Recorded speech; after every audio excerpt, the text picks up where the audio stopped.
An early vote count this morning gives a reformist-backed candidate a big lead over his conservative rivals in Iran's presidential election.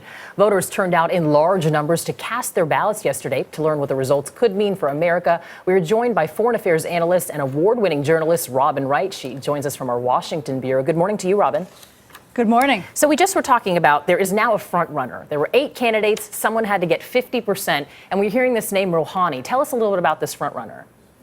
Hassan Rouhani is the only cleric among the 6 remaining candidates. He is the most centrist or the most open-minded when it comes to issues of political freedoms, negotiating with the outside world, and protecting the private lives of Iranians.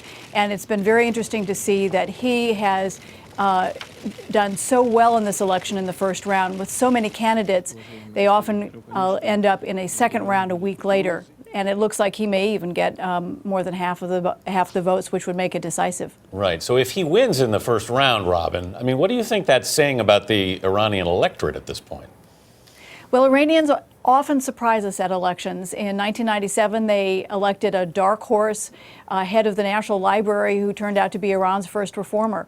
8 years ago, they turned to a man who was not a cleric for the first time, mayor of Tehran, and a very little-known candidate named Mahmoud Ahmadinejad, who, of course, took Iran in a very different direction. I think Iranians are trying very hard to look for whatever few options there are within the system that will address a lot of their priorities.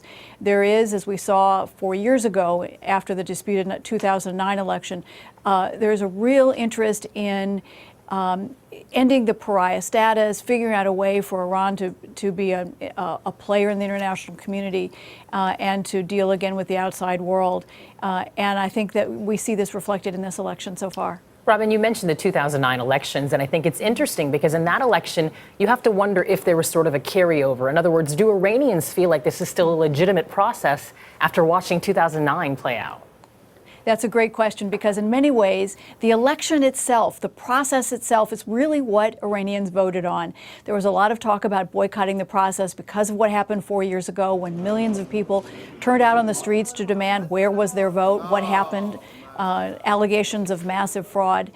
And they have this time indicated that they wanted to actually put the process on the line. They've participated, and they're signaling that they want a change. Robin, whoever is elected Iran's next president, is its nuclear policy likely to change?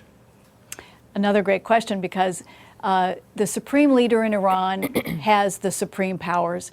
And when it comes to Iran's relationship with the outside world, particularly this controversy over its nuclear program, the supreme leader really is the only one who counts. This is a one-man decision, and the president can have influence. And the interesting thing about Hassan Rouhani is that he was once the former chief negotiator with the outside world. So he will have some influence, but he will not make the final decision. It certainly is a fascinating race to watch. Robin Wright, thank you.